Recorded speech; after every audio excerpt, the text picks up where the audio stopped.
Well, hello there, hello there, hello there. My name is HW, and this, my friends, check it out, is my early 1960s Gibson Skylark.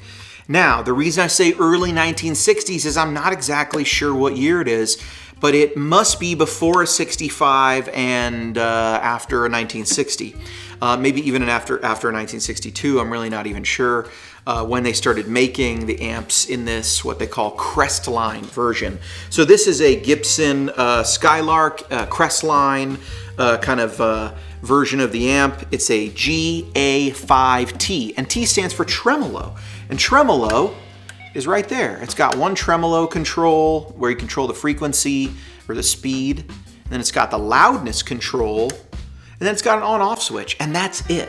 And that's because these Gibson GA5s, whether it's the GA5T or earlier or later, whether it was late 50s or late 60s, even into the 70s, these were kind of like Champ clones. They're kind of very similar to Fender's Champ, and that makes it sort of like the Gibson version of the Champ. In fact, in the late 50s, Gibson started out making this amp, the Gibson Skylark, the GA5, with kind of an oddball set of tubes, and then they actually switched to the 6V6s and the 12AX7s. If you have a 6V6 12AX7 Gibson Skylark, you have basically a Champ. And you could probably sell your Champ for a lot more money, get a Champ clone, which is the old Gibson Skylarks, and kind of have the same amp. Now, it is a little different with the choke and the power transformer. But other than that, it's the same. They even had Jensen speakers, so they really were the same. Now, by the time you get to this series, the Crestline series, Gibson actually goes back to that oddball tube set. Here's why that's kind of cool. It makes the amp a little brighter.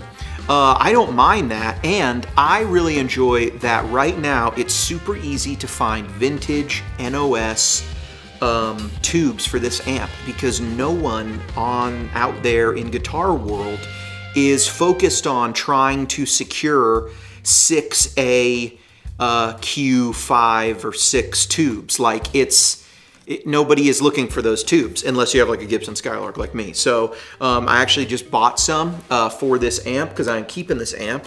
This is a forever amp for me because it's super cool. It's it's simple. It's got a mic or an instrument input, which you don't always see. Mic or instrument. Usually they're labeled mic, instrument. This one, Gibson just says, hey, do whatever the heck you want. I think these amps sound really great. I think they're some of the most underrated amps out there for the money in terms of vintage amps. Mine is not all original. It has a replaced speaker right here.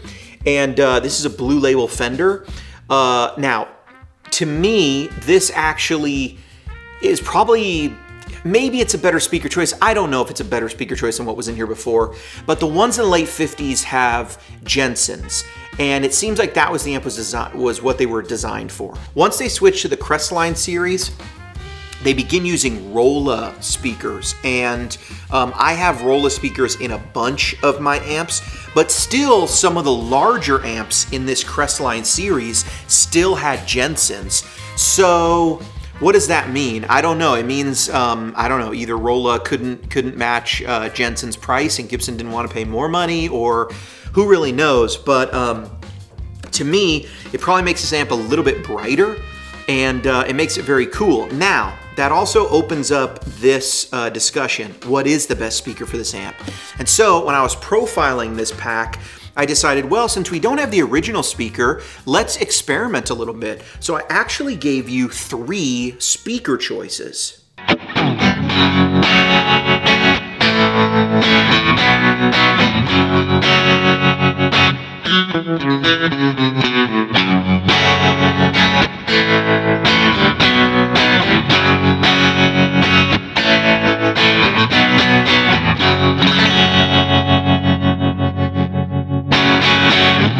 So profiles labeled 1, this being 60 SkyBird 1.3.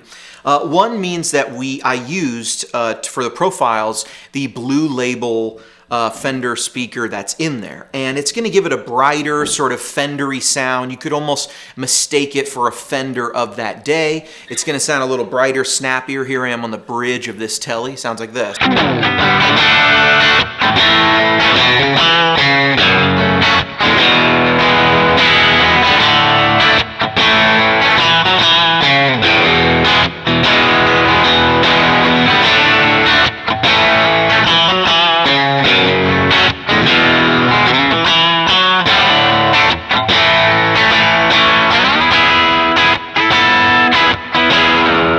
Now for profiles with a 2, in this case 60 SkyBird 2.3, I used the speaker out of a Gibson Falcon. Now this would be a slightly larger speaker than what would come in this amp, but it would have been just a slightly larger version of the speaker that should have been in this amp. So it's a Rolla speaker, 12-inch from a Gibson of the same series, and it's going to sound a little darker, a little less present, but not dark by any means.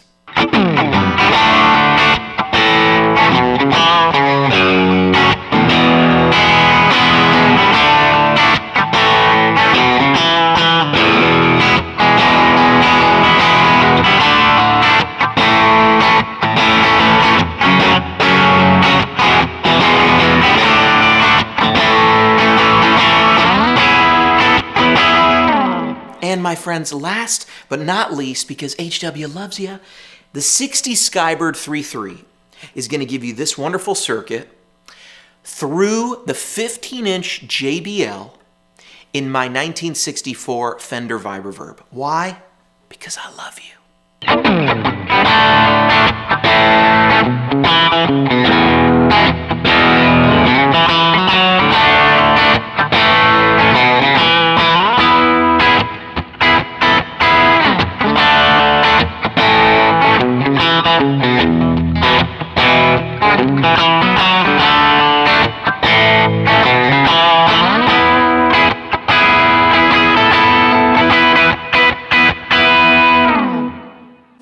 It's a beautiful, beautiful sounding amp. It really is. And it's super fun to play. It really is quite inspiring. I mean, you just get like, you just turn up that verb, turn up that mix, and you really start to get like just something, I don't know, something unique.